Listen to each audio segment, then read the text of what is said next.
ભાઈનો કોલ આવે ને મેટર થઈ જાય સોલ્વ.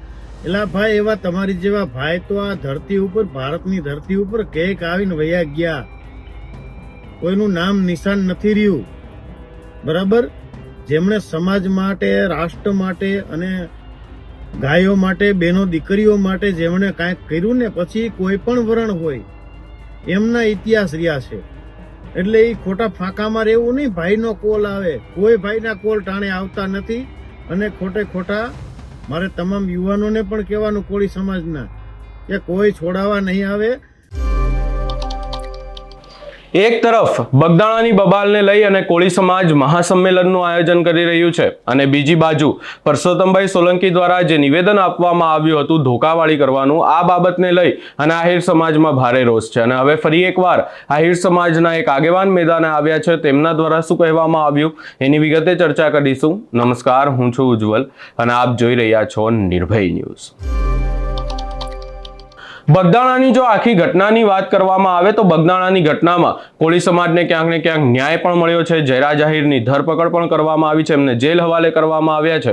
પરંતુ આ તમામ ચર્ચાઓની વચ્ચે હવે પરસોત્તમભાઈ સોલંકીના એક નિવેદનને લઈ અને અનેક ચર્ચાઓ થઈ રહી છે.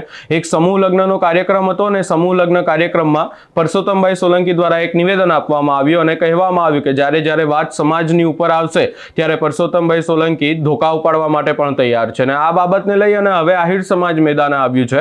આપણે જોયું કે 2-3 દિવસથી સતત આ આખી બાબતને લઈ અને આહિર સમાજ દ્વારા નિવેદનો આપવામાં આવી રહ્યા છે. ત્યારે વધુમાં હવે આહિર સમાજના આગેવાન દ્વારા શું કહેવામાં આવ્યું, સૌપ્રથમ એ સાંભળી લઈએ. થોડા સમયથી સોશિયલ મીડિયાની અંદર એક ક્રેઝ ચાલે છે, બગદાણા બબાલ, બગદાણા બબાલ, દિવસ ઉગે ને બગદાણા બબાલ. તો આખરે આ બગદાણા બબાલ છે શું, એના વિશે મારે થોડુંક વિસ્તૃત વાર આપને જણાવવું છે. બગદાણા બબાલ એટલે એક રોજિંદી ગુજરાત અને ભારતમાં જે ઘટનાઓ બનતી હોય, જે આમ છે, મારકૂટની, આ તે કાંઈ જે ઘટનાઓ બનતી હોય એમાંની એક ઘટના છે. આપણે એમને સપોર્ટ નથી કરતા, પણ જે માર ખાનાર વ્યક્તિ છે નવનીત બાલદિયા, એ ખુદ એક ગુનેગાર છે અને ઘણા બધા ગુનામાં સંડોવાયેલો વ્યક્તિ છે. બરાબર?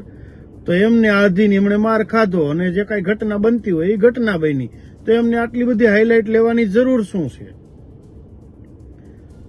અને સામાન્ય નાગરિકો તો જે કોઈ હોય તે અલગ વાત છે, પણ કોળી સમાજના આગેવાનો, એમના અગ્રણીઓ, એ લોકો કેબિનેટ કક્ષાના મંત્રીશ્રીના એવા નિવેદનો આવે કે અમે ધોકા ઉપાડીશું, અમારે કોઈના મતની જરૂર નથી.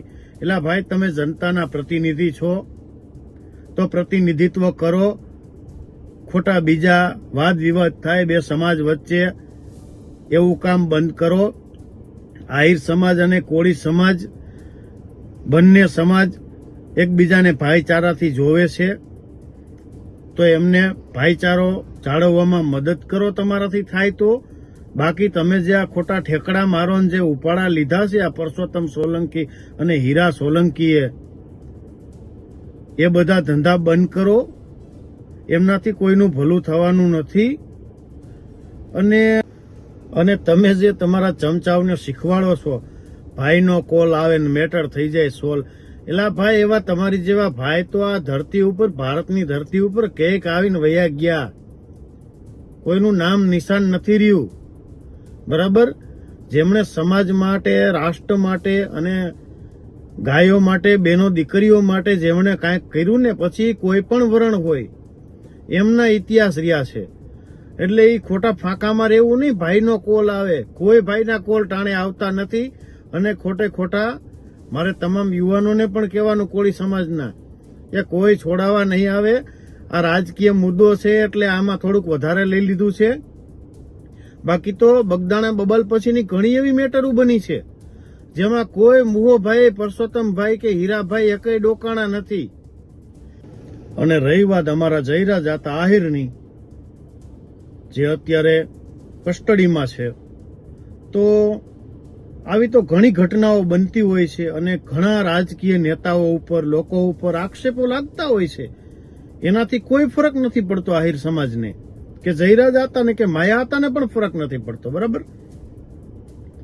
કોઈ પણનું કદ ઊંચું થાય એટલે કોઈને પેટમાં દુખતું હોય તો ખોટા આક્ષેપો નાખી અને ફરિયાદો થતી હોય છે, પણ એ કોર્ટ નક્કી કરશે કોણ ગુનેગાર છે, કોણ નિર્દોષ છે.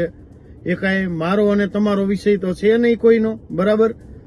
પણ ખાસ જે બે સમાજ વચ્ચે વૈમનસ્ય ઊભું કરવાના જે ધંધા પરસોત્તમ સોલંકી ને હીરા સોલંકીએ જે આદરા છે, એ ધંધા બંધ કરો. અને તમે જે રાજકારણ કરવા આવ્યા છો એ બહુ નાનું અને તુચ્છ રાજકારણ છે. અમારો બાપ ભગવાન શ્રી કૃષ્ણ યદુવંશી ક્ષત્રિય આહિર સમાજ, અમારો બાપ ભગવાન શ્રી કૃષ્ણ, આનાથી વધારે મોટો રાજકારણી કોણ હોય? દાદા ભગવાન શ્રી કૃષ્ણના થી મોટો કોઈ રાજકારણી હોઈ ન શકે. એટલે અમે એના સીધી લીટીના સંતાનો છીએ. એટલે અમને રાજકારણ શીખવાડવાનું ન હોય. તમે તમારું સ્ટેન્ડ ક્લિયર કરો, અથવા તો તમે ખુલીને સામે આવો ને. નવનીત બાલધિયા જેવાના ખંભે બંદૂક ફોડીને શું કામ તમે સીટું લેવા માંગો છો? બરાબર. તમને ખબર જ છે કે જયરા જાતાનું કદ અત્યારે આસમાને આંબે છે, તો આપણી ટિકિટ કપાશે. એટલે તમને જે પેટમાં દુખાવો હોય તે એ દુખાવાને અમારી સમક્ષ લઈ આવો, અમે એમનું નિવારણ કરી દેશું તમને. પણ આક્ષેપ પ્રત્યાક્ષેપ, બીજાના ખંભે બંદૂક રાખી અને ફોડવાના ધંધા પરસોત્તમ સોલંકી અને હીરા સોલંકી તમે બંને બંધ કરજો, નહીતર આવનારી ચૂંટણીમાં તમને એનો જવાબ મળશે. અને તમારા ચમચાઓ એમ કે ભાવનગર, ભાઈ ભાવનગરનો શેનો ભાઈ? કોનું ભાવનગર? ભાવનગર છે મહારાજા કૃષ્ણકુમાર સિંહજીનું. તમે પેલા ઇતિહાસ વાંચો. રાજપૂતોએ ભાવનગરમાં લોહી રેડ્યા છે, ત્યારે ઈ ભાવનગર ઉભું છે આજે અડીખમ. ઈ ગોહિલ કુળના શિરોમણીઓ આજે છે, હયાત છે. તમે એમની પાસેથી શીખો રાજકારણ કઈ રીતે કરાય. એટલે છે ને, અમને બીજી રાજકારણની વાતો શીખવાડવાના ધંધા બંધ કરો અને બે સમાજ વચ્ચે લઈ આવવાના સામસામા તમે બે ભાઈઓ બંધ કરો, નહીતર આગામી દિવસોમાં તમારે એમના પરિણામ ભોગવવા પડશે. અને તૈયારીમાં જ રહેજો. આમાં છે ને, નિવેદનો ઉપરથી લોકોની માનસિકતાની ખબર પડી જતી હોય છે.